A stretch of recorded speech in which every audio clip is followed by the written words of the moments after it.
안녕하세요. 네이버 카페 온라인 스킨케어 매니저이자 비비알 제품 대표 윤석찬입니다.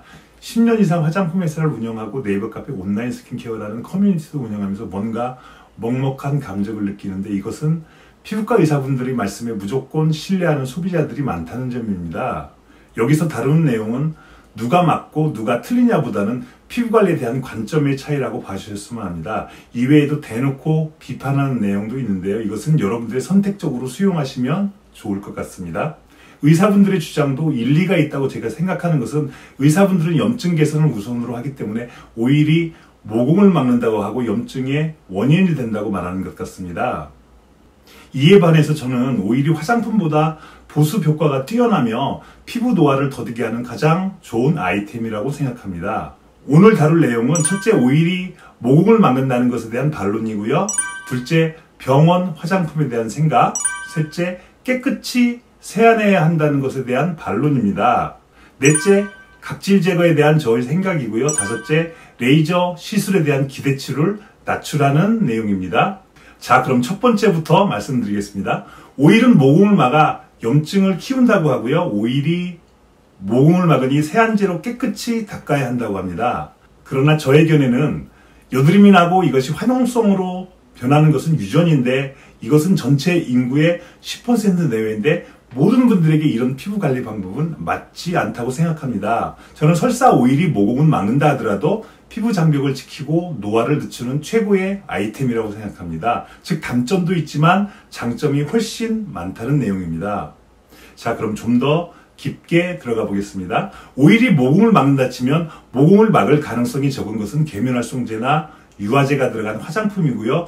모공을 막지 않을 가능성이 가장 큰 것은 물입니다. 이것을 다르게 해석하면 보습이 잘 되는 순서입니다.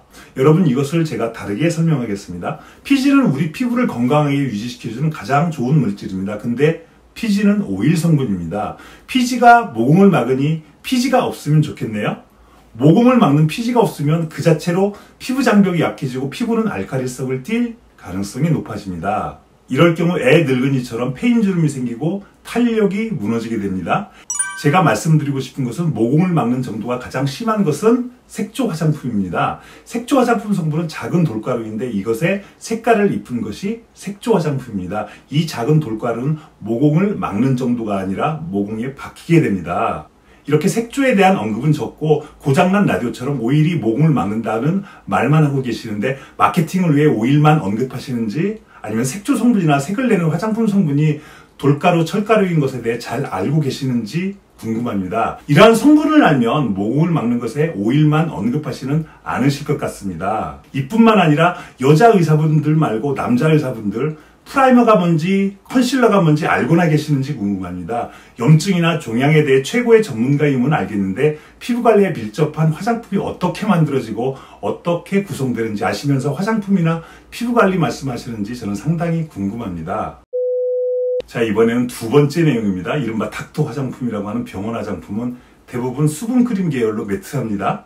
오일 함량이 적고 합성 오일이나 실리콘 함유량이 많아서 오일 베이스인 리치한 화장품에 비해 염증 가능성이 적은 것은 사실입니다. 문제는 30대 이후부터 리치한 제형의 오일이 필요합니다. 왜냐하면 30대 이후부터는 천연 노화 방지제이고 피부 장벽을 지키는 피지 분비가 줄어들기 때문입니다. 여러분, 10대, 20대 매트하고 사용감 좋은 제형에 익숙해지면 30대 이후에도 리치한 제형을 기피하게 되고, 그럼으로써 효과적으로 피부 노화나 주름, 탄력에 대응하기 힘들어집니다. 병원 화장품이 막연히 좋다 생각하지 마시고요. 위에 언급된 내용도 피부관리에 있어서 중요한 내용이니 여러분께서 참고 바랍니다. 세 번째, 깨끗하게 세안하는 것에 대한 내용입니다. 의사분들은 깨끗하게 세안하라고 하는데, 깨끗이 세안하면 피부를 보호하는 피지막을 몽땅 제거하게 됩니다. 이러면 염증 가능성을 줄여줄 수 있지만 튼튼한 피부 장벽을 위태롭게 할 수 있습니다. 즉, 염증 가능성을 줄여주는 것이 튼튼한 피부 장벽을 해칠 수 있습니다. 여러분께서 참고하시고요. 결국 세안제는 계면활성제 덩어리입니다. 계면활성제가 피부를 약하게 하고 민감하게 만드는 원인이고요. 세안제로 꼼꼼히 닦으면서 그 마찰과 자극으로 모공을 키우고 색소 침착의 원인이 될 가능성이 여러분 많습니다. 네 번째입니다. 각질 제거에 대한 피부과 의사와 다른 견해를 말씀드리겠습니다. 약 20여 년 전 코스메시티컬이 유행했습니다. 지금도 계속 소비자의 관심을 계속 끌고 있는데요. 코스메시티컬이라는 의미는 화장품과 의약품의 합성어입니다. 요지는 의약품이 첨가되어 피부 재생이나 주름, 미백에 도움되는 성분을 첨가한다고 합니다.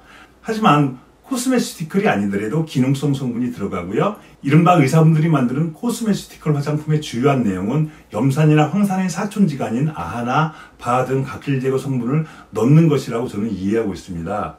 이것이 정말 유행했고 지금도 무분별하게 사용하는 분들이 참 많은 실정입니다. 이렇게 피부 각질 제거하고 피부 각질을 벗겨내는 성분의 위험성을 알리고 마케팅하면 좋은데 그렇지 않고 피부 재생이나 주름이나 미백이 좋다는 쪽으로만 몰고 갑니다. 이 점에 대해 소비자께서는 주의하시길 바랍니다. 저번에 한 여자 개그맨 분의 대단히 안타까운 소식도 각질 제거 박피라고 저는 알고 있습니다. 화장품에 각질 제거 성분이 들어간 것보다는 훨씬 강도가 센 것인데요. 이것도 각질 제거에 대해 지나치게 마케팅 쪽으로만 강조한 결과라고 생각합니다. 다른 분야에서 이런 사고가 일어난 경우 대단히 큰 이슈가 될 것 같습니다. 참으로 안전이 우선입니다. 물론 저도 각질 제거 화장품을 파는데 예민한 피부에는 절대 하지 말라고 하면서 그 위험성을 알리고 있습니다. 마지막으로 5번째 레이저 시술에 관한 내용입니다. 2021년 6월 3일 레이저 15회차라는 내용으로 카페에 올라온 글인데요. 이전에 13회차까지 레이저 한 것을 바탕으로 레이저 시술의 장단점에 대해 제가 유튜브 올린 적이 있습니다. 15회차 내용에는 레이저 시술을 권하는 디테일한 의사분들의 말에 제가 반박하는 내용입니다. 이 후기를 올리신 분이 병원에 방문했을 때 의사분께서 이렇게 말했다고 합니다. 복합적이라서 치료기간이 오래 걸린다는 내용인데요. 대부분의 레이저 시술의 경우 기미 잡티나 탄력 주름에 원스톱으로 같이 작용하는 것인데 따로따로 적용되어 회차가 오래 걸린다고 합니다. 이것이 전형적인 횟수치기입니다. 제가 올린 유튜브 영상을 보시면 어떤 내용인지 아실 것 같습니다. 의사분께서 또 이런 말을 했다고 합니다. 예민 민감 피부라서 한 번에 강하게 할 수 없다라고요. 이것에 대해 저의 의견은 다음과 같습니다. 예민하고 민감한 피부에 레이저 시술을 하면 피부만 더 예민해지고 효과는 별로입니다. 제가 13회차까지 레이저 한 것을 편집해서 올린 영상이 있는데 레이저 하기 전 사진도 있습니다. 여러분께서 레이저 하기 전 사진하고 그 후하고 비교해 보시길 바랍니다. 그 유튜브 동영상에 이런 내용이 있습니다. 전체적으로 피부가 지쳐 보이고 원래 뽀얀 피부였는데 피부색을 여러분께서 한번 비교해 보시길 바랍니다.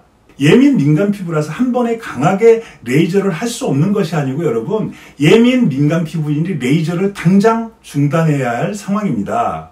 여러분들께서는 제가 말하는 거에서 어떻게 생각하시나요?